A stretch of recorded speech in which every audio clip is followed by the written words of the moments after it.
This is the story about how we almost got jumped by a colossal group of Qs. That's Q Dogs, the fraternity, for those who maybe wonder. Alright, so it harkens me back to a time when I was a whopping 18 years old. A lot of these stories take place in Atlanta. As you all know, we moved to Atlanta to go to school. Now, the thing, let me preface the story. The thing about Atlanta is we had been there maybe a couple months, and we had been to a couple of clubs, because what else was we gonna do at 18 in college but go to the club? Because we going there, you going to fill on butt. What else I'm doing? Education? That'll be there, but I don't know how long that's gonna be there. You know what I'm saying? So we in the club, we snapping, we doing our thing, all that stuff. And now, when Knuck If You Buck comes on, usually, like back in North Carolina when that came on, niggas was fighting. Or in Miami, I'm sure Cam can attest, that come on, niggas was fighting. Wherever that song came on, it was ready to fight. Literally, you doing like this. This means I'm fighting. But when we got to Atlanta, it was very cordial. It was very cordial. Nice. Like, excuse my fault, bro. You know what I'm saying? Southern manners. Hey, my fault, player. You know what I'm talking about? You know what I'm saying? Like, it was cool. You know what I'm talking about? I was like, all right, cool. So, I'm thinking, like, we ain't gonna run into no problems because everybody real nice. Cool. So, this particular day, we went to Battle of the Bands. Now, Battle of the Bands is exactly what it sounds like. It's a battle of bands from multiple black colleges. Very fun. I think this was the one that Young Dro performed at, I believe. And it was funny because, Young Dro has shoulder lean, and his lyrics are, I'm Dro, I'm clean in this bitch. When he came out, he was looking real granddaddish. And I was like, Young Dro, I'm old in this bitch, because he looked a little granddaddish at the time. But he wasn't old, but his demeanor was. We went there. He had old demeanor. So we go there, have a good time. Afterwards, we hear about this party that's going on at a restaurant. That's the first thing that we should have just went the fuck home, because if there's a party going on at a restaurant, that means there's a lot of things that's probably unorganized. So we hear about a party going on at a restaurant. It was up 75, headed towards Cumberland. Now, another little insert here. For us, we show up to this day. We show up early. We show up early everywhere.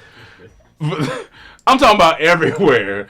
Even for the club. Some people are like, oh yeah, I'm going to be fashionably late. I'm going to take my time. You know what I'm saying? Fuck that. We going there early. I don't like being late for nothing. And that's what me and Cam, we out of aisle now. I don't like being late. We probably could have been a little late in college for some club stuff. But we just so used to being early. I'm on time. And the number one reason why you gotta be early, because you ain't got no money. So you need to make sure you get there when stuff is free. But they gonna hold the line. So you like, all right, I gotta be smart. I gotta get there. And that paid off at Atrium. One time we went to Atrium. So y'all getting a little mini story in between. One time we went to Club Atrium on the east side. Yeah, Stone Mountain. Stone Mountain on the east side. We got there so early. We was helping security move stuff. We was helping them move shit. And we stood in line. It had to be an hour and a half. I'm talking about line slam. And when they finally opened the doors, he was like, all right, everybody gonna have to pay. We were like, oh, hold on, man. We've been here a little while now. You know what I'm saying? Hold on. He was like, and the security guard, he was like, no, they good. They was here early. So we was the only four that got it free. Everybody else had to pay. So anyway, back to Battle of the Bands night. We go to this restaurant. I wish I remember the name of the restaurant. Don't. We get there, of course, we early. So we was literally probably the first people in line. Now on the inside, literally we were. Well, yeah, we were the first people in line. It was only me and you. And Emmanuel. Oh. And Emmanuel was there. I don't remember Emmanuel. He barely be out. He barely be out. I know Emmanuel. So we was in the line, and they had like where you pay right at the front or whatever on each side. So cool. We standing there. We thinking like, all right, cool. Now a couple people come get in line, so we like, all right, cool. We waiting. Then all of a sudden, I don't know if it was just a lot of cars, one bus, not sure. But out of nowhere, it's like, gotta be like 40 queues. Like, I just think about the letter Q walking up. But it's like 40 queues coming to the line. I'm still not thinking. It seems like it's more because, you know, queues be big. They big. They big. My homie a Q. He big too. So it's like, at the time, I didn't know too much. I knew a little bit about fraternities. I wasn't deep into fraternity life or whatever. I just knew the purple and gold. You know what I'm saying? I was like, respect. And the barking. I knew all that stuff. I was like, cool. I knew the jumping, the hooting, the hollering, hooting. Who said that? Snoop Dogg in that song? Yeah. Hooting, hollering, hooting. Yeah. So they come, and we still not thinking, no, I'm waiting in line. But you know how, for lack of a better term, niggas like to congregate. Yeah, they just gather. They don't file. You know what I'm saying? They don't file except taxes. But they get around, and it starts to get a little murky. You don't know where stuff is. So of course, it's always that one guy that takes his job too serious. Dude from the restaurant come out. All right, y'all. Now, if we gonna be able to get in here, we need to make sure we get a straight file line. You know, we don't need nobody in the wrong place. Y'all make sure you file up, or you ain't nobody getting in. So we still in line. Look cool. But of course, when they say that, they just go like this, which pushes us back a little bit. Where we were standing, where we made the line, he said, "Nah, form the line." Yeah, he did form the line this way because they were congregated around. He said, "Form the line this way." So of course, they already had line kind of formed. So we was like, oh, "Fuck, man!" But we was already in line, so we kind of had to slide over. Now, still at this time, I don't think we were too far back. You know, we wasn't too far back. It was like, all right, cool. But slowly, I started to feel myself get pushed back further and further.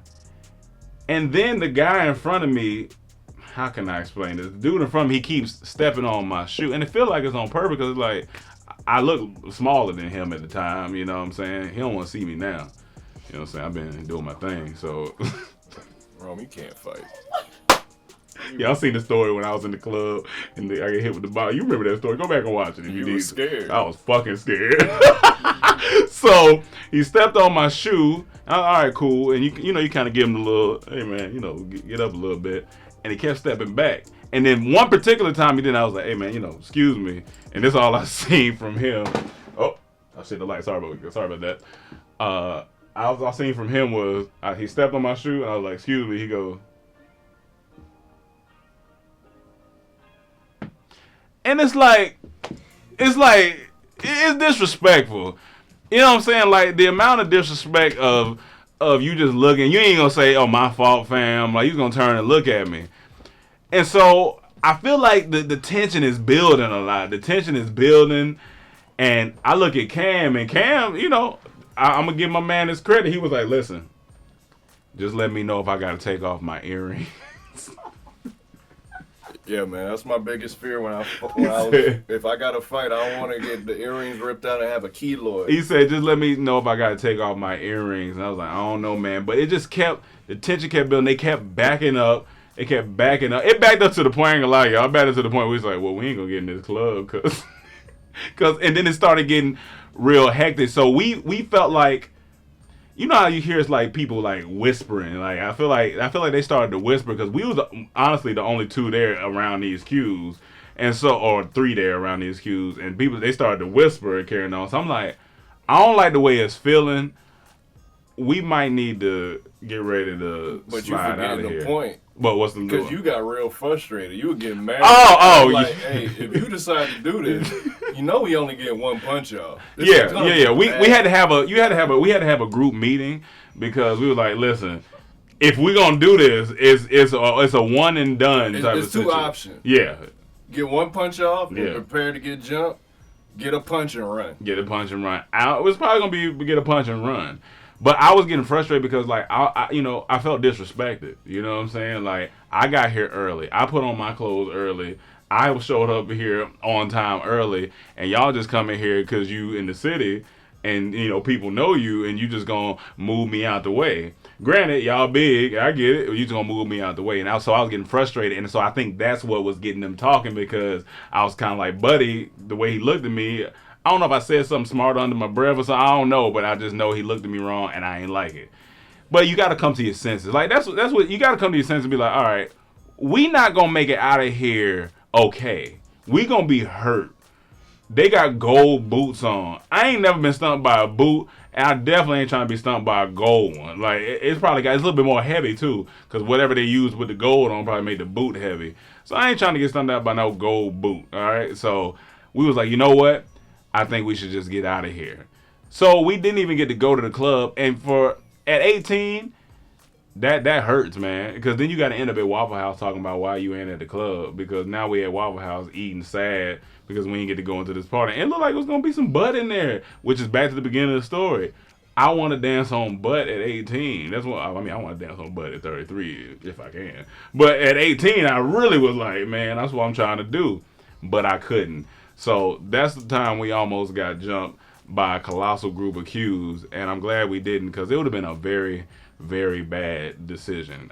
We just remember that vividly because it was a lot of them, and it was 3 of us. And I don't think nobody else out there would have helped us, because why would they help us? Okay, Yeah. Couple questions. Mm-hmm. Do you think it's a possibility, you got big feet. Yeah. Do you think it's a possibility that maybe your shoe was attacking the bottom of his shoe, because he didn't have nowhere to step? I'm be honest with you, Cam. Until this day right now, I never thought about that. That's a strong possibility. Like, you were stepping on the bottom of his shoe. He wasn't stepping on the top of your shoe. It's a strong possibility, but for the sake of this story, he was stepping on my shoe. Honestly, do you think we would have survived getting jumped by that many people? We would have survived because we would have fought smart. We wasn't staying there. We would have had to, like in my other story when I fought towards the exit. We fighting to get out, but it was so many of them. That's what was scary. But there's no way we would have got to the car. Yeah, no way we would have got to the car. We would have had to keep running and then come back later. That would have been bad. It would have been bad. It would have been really bad. We might not have survived because you can get beat to death, literally. So we might not survive, and Dormtainment wouldn't be here. It was meant for us to get up out of there. Let me ask you something. Were you scared in any way? No, because not yet. Because if you decided like we gonna do this, then I'm like, all right, what's the smartest play action? But I had no reason to be scared. Gotcha. Gotcha. That wouldn't have been smart. Yeah, well, it definitely wouldn't have been smart. How long did you stay in line before you guys decided to leave? We had been in line. Yeah, we was there for a minute before that happened, so I think maybe another 20 minutes. Yeah, once we started feeling stuff getting a little weird, I was like, you know what? Yeah, let's go to Waffle House. Yeah, I'm hungry anyway. Let's get out of here. We gonna get the fuck up out of here. So that's pretty much it. But I just know before I left, I wasn't in. I always was a positive and optimistic person, but I know I hope it was a bad night in there tonight. Oh yeah, I hope they had a terrible night in there. I hope the DJ was trash, all that, because we wasn't in there and it was unfair. It was fucking unfair. I was like, I hope they sweat the gold off their boots. It's so hot in there. I hope it's hot. All right, y'all.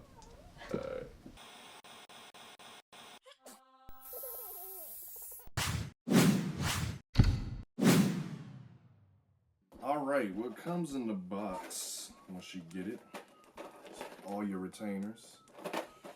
I got 15 of them, so it's going to take me 15 weeks to straighten my teeth. And I only got the top teeth because I need a bottom tooth extracted. But what's cool about Bite, they work with me, so they'll still help me with my top teeth until I get my bottom teeth situated. So I got 15 retainers all in this box. Also, got some accessories. I got what you put your retainers in, carry around when you take them out to eat, or if you out or whatnot at a restaurant, you on a date, put it in there. And I got some whitening foam to use, whiten my teeth.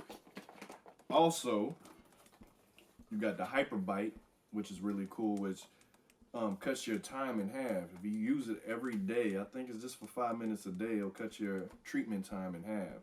It's the only technology that Bite has. It's a technology that only Bite has, which is really cool, which separates them from all the other competition. So I'm excited to use that. And yeah, so today is the day. I'm gonna open this one, see what it looks like. Boom. But I still get the bottom with it, but it's probably just gonna keep it in place where it's at, which is cool. But this is the my first tray for the first week of straightening my top teeth. So comes with instructions.